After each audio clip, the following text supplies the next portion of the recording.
Assalamualaikum warahmatullahi wabarakatuh. Hai semua, kita berjumpa di video pembelajaran PPKN kelas 4 semester 2 dengan materi struktur pemerintahan pusat. Kalian akan belajar bersama Bunda Siti Suratni dari Dinas Pendidikan Kota Tangerang. Tujuan pembelajaran materi kali ini adalah dengan pemberian tugas dan penyampaian materi, peserta didik diharapkan mampu menjelaskan struktur pemerintahan pusat. Apakah kalian tahu, di negara kita Republik Indonesia ada dua pembagian kekuasaan, yaitu pembagian kekuasaan yang ada pada tugas lembaga negara dan pembagian kekuasaan pemerintahan daerah dan pemerintahan pusat.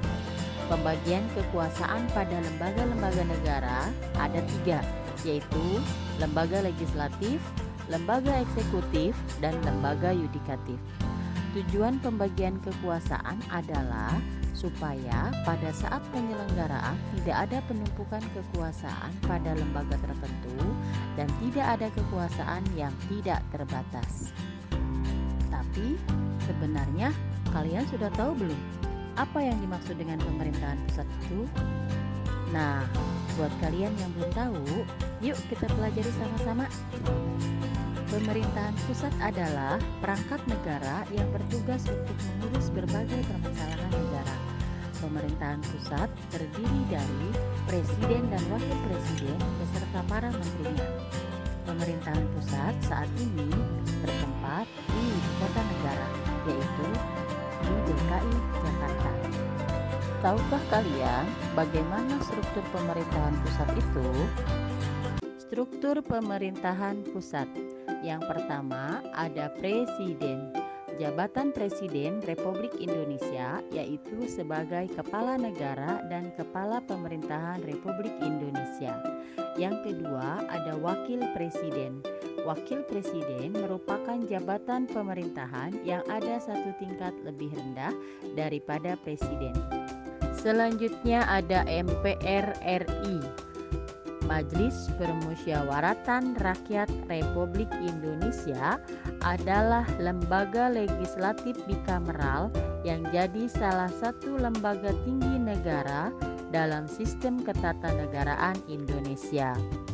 Berikutnya ada DPR, Dewan Perwakilan Rakyat Republik Indonesia, merupakan lembaga perwakilan yang anggotanya adalah anggota partai politik peserta pemilu yang dipilih melalui pemilihan umum.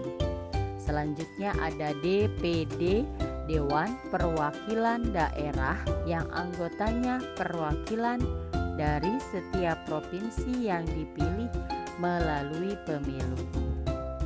Selanjutnya ada Mahkamah Agung atau MA yang merupakan lembaga peradilan tertinggi pada suatu negara.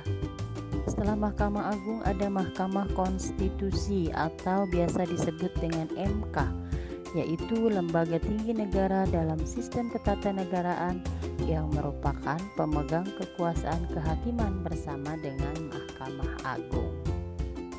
Komisi Yudisial. Komisi Yudisial atau biasa disingkat dengan KY yaitu lembaga negara yang dibentuk berdasarkan Undang-Undang Nomor 22 Tahun 2004. Yang terakhir ada BPK. BPK adalah Badan Pemeriksa Keuangan, yaitu lembaga tinggi negara Indonesia yang punya wewenang memeriksa pengelolaan dan tanggung jawab keuangan negara.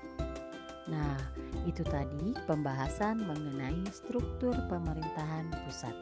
Sekarang kalian jawablah pertanyaan ini. 1. Apakah pemerintahan pusat itu? 2. Apa tujuan pembagian kekuasaan di Indonesia? 3. Di manakah ibu kota Indonesia? 4. Siapa sajakah lembaga legislatif itu? 5. Siapakah Presiden Indonesia ke-7? Oke, terima kasih ya sudah belajar bersama Bunda Siti. Sampai jumpa di lain kesempatan. Wassalamualaikum warahmatullahi wabarakatuh.